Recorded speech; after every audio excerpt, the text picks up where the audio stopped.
Welcome in. I am the Crypto Bull God, and in today's video, what we're going to discuss are really two things.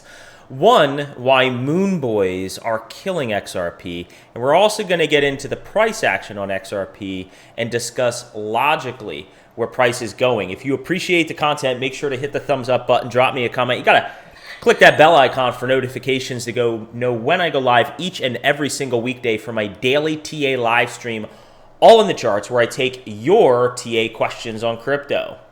You can find me on YouTube, Twitter, Instagram, and TradingView. It's all one word, Crypto Bull God. Just a quick disclosure that none of what I'm sharing is financial advice. I'm simply looking to educate and to help others through sound, logical, non-hype, technical analysis. We're all big boys and big girls, so we can make our own personal financial decisions. Now, before we get into it, let's have a discussion about what I'm referring to when I'm saying Moonboys are killing XRP. I know on this channel, I try to interject humor at different points. At different points, it's my own brand of humor. It's just who I am as a person. Who you see on camera is really who I am in real life. This is who I am, okay? But I want to be really serious with you for a moment, because especially those of you who are newer to the space and perhaps a little bit less educated on markets and a little bit more naive, I'm really speaking to you, okay? I have been in this space invested since early 2018. That puts me invested for over 5.5 years. Started learning about crypto back in 2017 during the summer, okay? And what has become, and also it's important to point out that by trade, I'm actually a very logical, educated individual. Outside of crypto, I hold a full-time job as an actuary. Do a lot of numbers. You can Google what actuaries are. Do a lot of numbers, mathematics, data-driven person. That's at the core of who I am as an individual. And what has become readily apparent to me for years is that there are a lot of disingenuous individuals within the crypto community who, while they're disingenuous in nature, I guess you could call them clever enough to figure out that they could literally put content out there that would feed into the emotions of people who knew no better. Okay, what am I specifically speaking to? Back in 2017, we saw a meteoric rise in price for XRP. And we literally, you can't see it right now. Let me move my face out of the way. We literally went from under a penny to over $3 in price, depending what exchange you went to, $3.30, $3.50, $3.80, right? Now, that meteoric rise in price, when market conditions were much different, when the value of the token was much smaller in terms of market capitalization, okay, which there were a lot of dynamics which enhanced its ability to have it rise as crazy in valuation as it did. But those conditions really created a frenzy of people within the XRP community that ultimately over time have had a lot of unrealistic expectations in terms of where price could go within the next several years, okay? If you go back and you search Twitter and YouTube for a lot of content that was put out in 2018, 19, 20, a lot of flipping the switch, prices going to 100. At one point, I know there were some stupid things surrounding bears and metaphors and photos.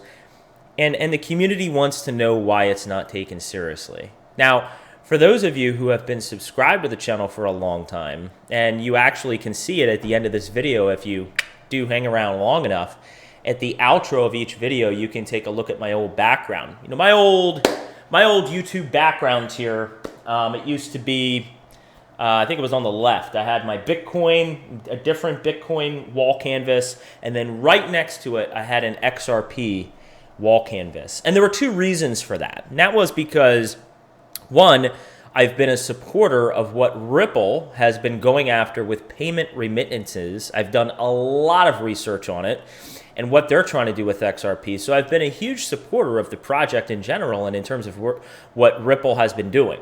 Okay, this is no secret if you've been subscribed to me for a long time. Nothing about that for me has changed. And the other reason I did that is I wanted people to know who were tuning into my channel that I was not a maximalist. I think being a maximalist is pure ignorance. Different projects serve different purposes, okay? So I can appreciate and love Bitcoin. I can appreciate and love XRP. That's not, that's not a bad thing, okay? But a lot of people happen to think it is. It's like you're the Antichrist if you believe in both projects with some people.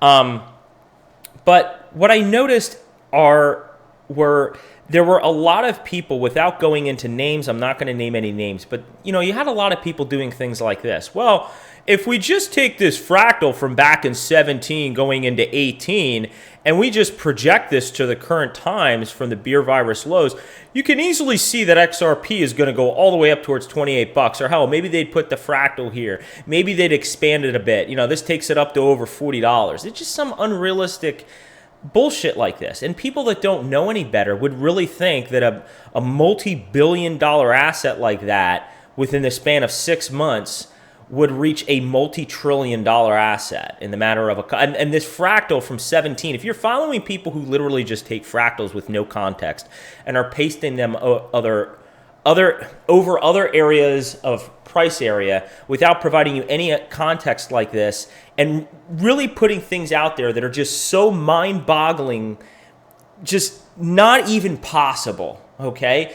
The realm of logic and common sense does not go out the window because we are evaluating cryptocurrencies. The same premises that apply within charting stocks, they apply in the crypto market. Yes, I understand this is the most volatile industry, the most volatile sector that you can get in right now. There's an opportunity to really make a crap ton of money and an opportunity to lose the shirt off your back, both, right? But it doesn't mean that common sense and logic should go out the door.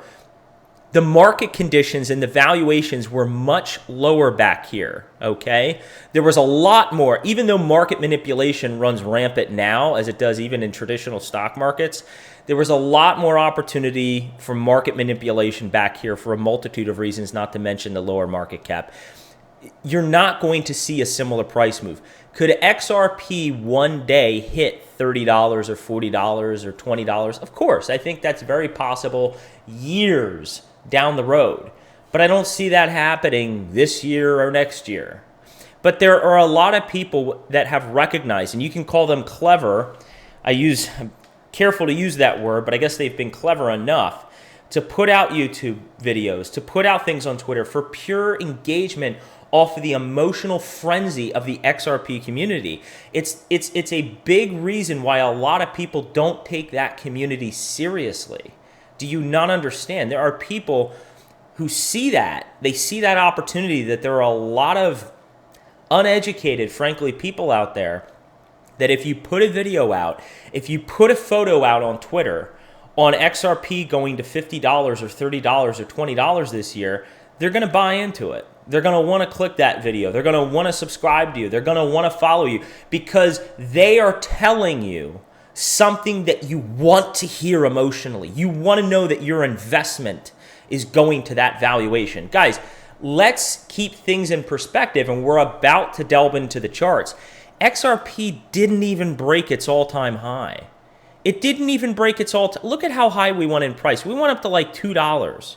We didn't even get above $3. We didn't even create a double top here, right?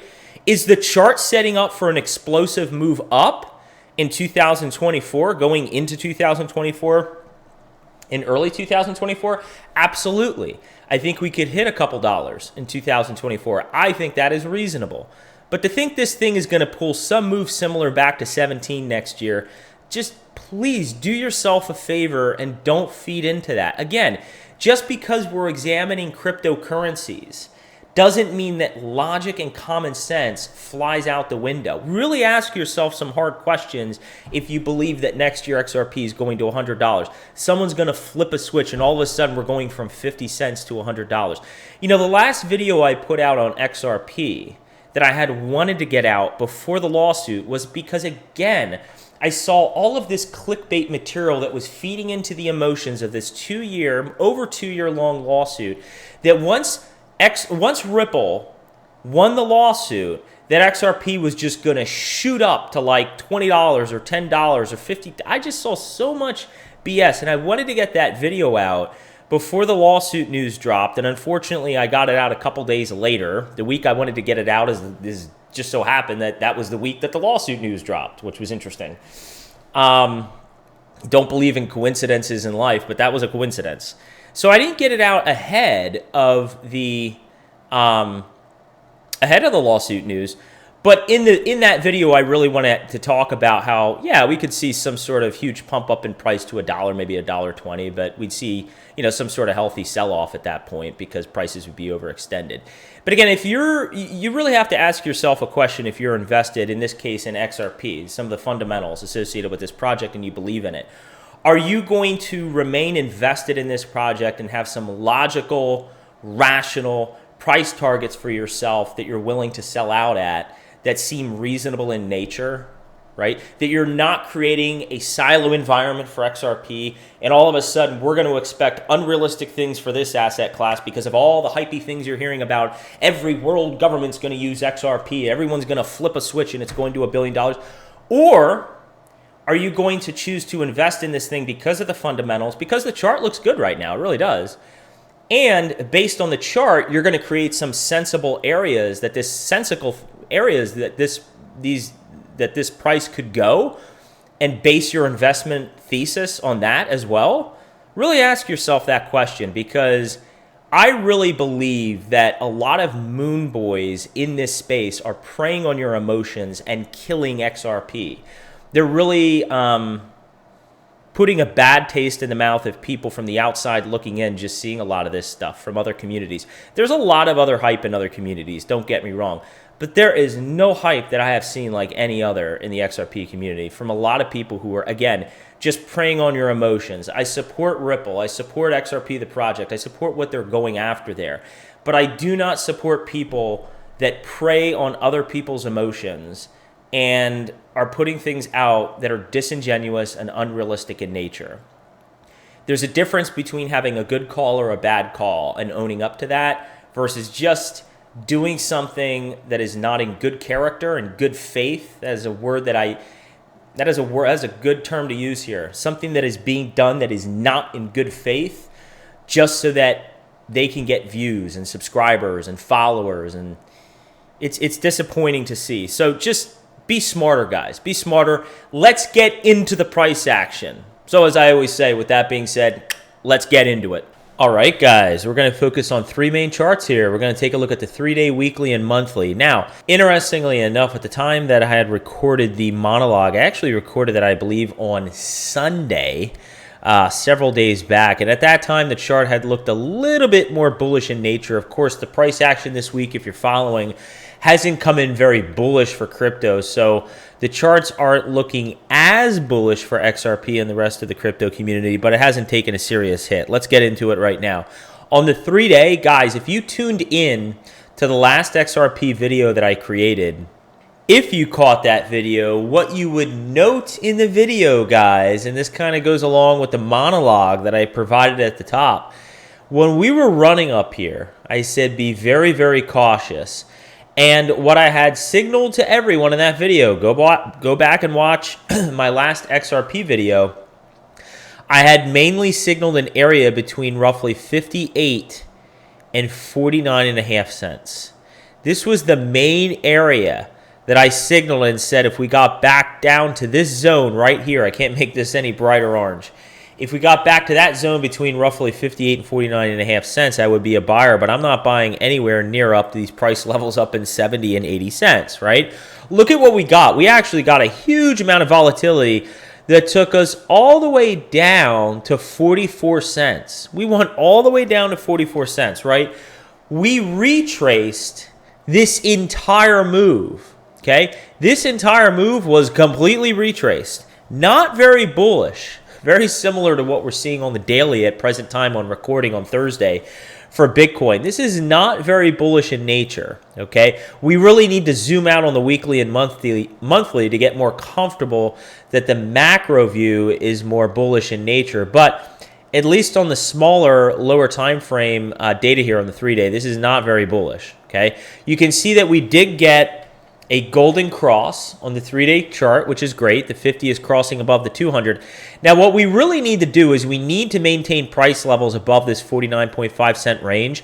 If we start closing on the 3-day basis below in this area, it's going to cause the 200 to decrease in value, and it's going to want to cause the 50 to cross and get a death cross on the 3-day. So we really want to make sure on the 3-day chart we are maintaining those price levels at 49.5 cents and above. Now, if we go to the indicators, remember, again, if you caught the last XRP video, I said, hey guys, we're overheated on the RSI. You can see what happened, okay? So you can see the RSI is starting to cool off here. We're in oversold territories at 40.41. MACD is attempting to flatten out here. We want to see this flatten and begin to cross up. Okay, that's what I'm seeing on the 3-day. And in terms of price confluence, guys, I have it all charted out for you. We need to get above. We need to get above and stay above 54, 58, and 65 cents. Once we can convincingly stay above 65 cents, it's off to the races, essentially towards $1. We have 90 and 97 cents, but essentially $1. But we need to make a lot of headway here and get above 65 cents. Let's get to the weekly because the higher time frames are much more significant to understand in terms of how healthy price is. Guys, you'll see this on the monthly too. Even though this week is starting to close below the 200 simple moving average. Now, we still have several days here to close out the chart. Ideally, I'd like to see prices on the weekly close at or above 52 cents. The risk that you run when you start getting weekly closes, okay, occurring below the 200 simple moving average, below this area, it's going to cause below the 200 simple moving average, it's going to cause the 200 simple moving average to act as resistance. Now we're going to have a hard time getting above it. Now, interestingly enough, the 50 is trying to cross back above the 200, right? The 50 is the purple, the pink is the 200.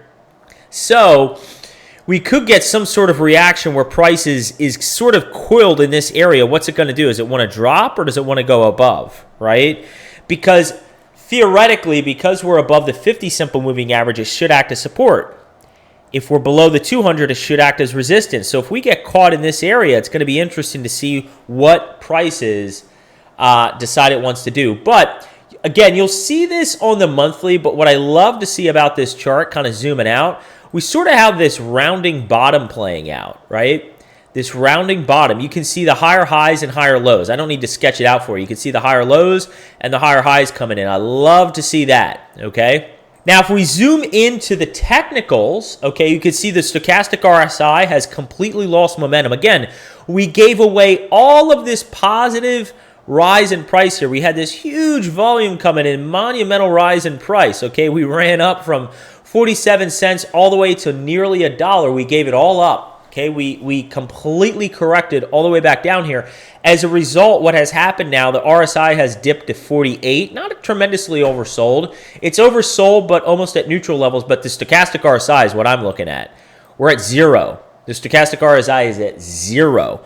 We need a couple weeks here to pick up momentum to get this thing above 20 again. And then you can see we have the cross down on the MACD, which is not good. Realistically, for prices, what I'd like to see happen here, let's get this rounding bottom out of the way. Realistically, what I'd like to see, even if we come as low as 43 cents, I'd like to maintain this region, this price confluence, and then continue working our way up. The other thing that does on the weekly is, even though we're dipping below the 50 and 200, we're not super far away from these moving averages such that if we consolidate in this area, at least the moving averages won't dip down significantly. And if we can build a base here, we have a great likelihood, if indicators are pointing us such as well, to press up against those moving averages and fight against them and eventually break them and continue moving up. That's what I would watch for in price on the weekly. Now, interestingly enough, as I'm recording this video, it is the monthly. close that we're about to get. You can see the rounding bottom here once again. Let's get that off so it's not distracting. But what I'm watching for, and I believe I had pointed this out in the last video, what is the blue line? It is the 21 exponential moving average. You can see it right up here, the 21 EMA. Now, typically when price candlesticks close above it, it's bullish. When we start going below it, it's bearish. You can see the candlestick right now, the 21 EMA is at 52.7 cents. Right now, prices are at 51 cents. Okay, and we're about to close out here in 18 minutes. So it looks like we're going to close below here. Not significantly below here, though. So it'll be interesting to see how price responds, but really would like to see on a monthly basis getting above this 52, 53 cent area. If we go, actually real quick, you can see the descending resistance here too. We need to break, right? I'm not going to get super excited on XRP until we get a monthly candlestick that closes at $1.20 or above. Once we close here, you can see in recent price action, there's not a lot of price confluence above that 120 mark. Okay, we wouldn't have a lot of resistance. We'd have to go way back in the chart, way back here, to see higher price confluence above $2. Okay, and we start getting wicks up here. So once we can close above $1.20, that's when I'm going to start to get really excited about price. So we'll have to keep an eye on that. Now, if we go to the price indicators, you can see, let's just focus on the price indicators. You can see that the MACD, and I had focused on this on the last chart, that XRP was actually sort of, it felt like it was kind of leading the charge in terms of some of the indicators on some of these higher time frames and the price action. Right now, the MACD, even though we got this positive cross, we're starting to fade. See how it's fading? We don't want this to cross negative. I don't mind that we have a little bit of fading action on the MACD. I just don't want to cross negative. RSI has closed. It's about to close below this key level at 53. We want to try to get back above that. Now, you see this negative cross on this stochastic RSI, okay? I don't mind that it's a negative cross, but I don't want this thing to escalate downwards. I want it to maintain its, you see the blue line right now is at 73.38. I want to maintain a level that's not too much further below 70. I don't want to go too much further below 70. I want to try to maintain high levels on this stochastic RSI and then eventually cross back up, right? I don't want to see this thing escalate down towards the 50s and 40s. That's not what I want to see. Prices right now, it's very interesting. The entire market is at a very critical time. If you didn't catch my Bitcoin video, I just released a Bitcoin video this Thursday, today actually, on the 31st of August. If you haven't caught that, it is critical that you pay attention to the charts that I speak to in that Bitcoin video. I think the month of September is going to prove to be a very interesting month. And if you haven't already, make sure you click the bell icon for all notifications to know when I go live each and every single weekday for All In Charts, my daily live stream, where I update you every single day on the markets.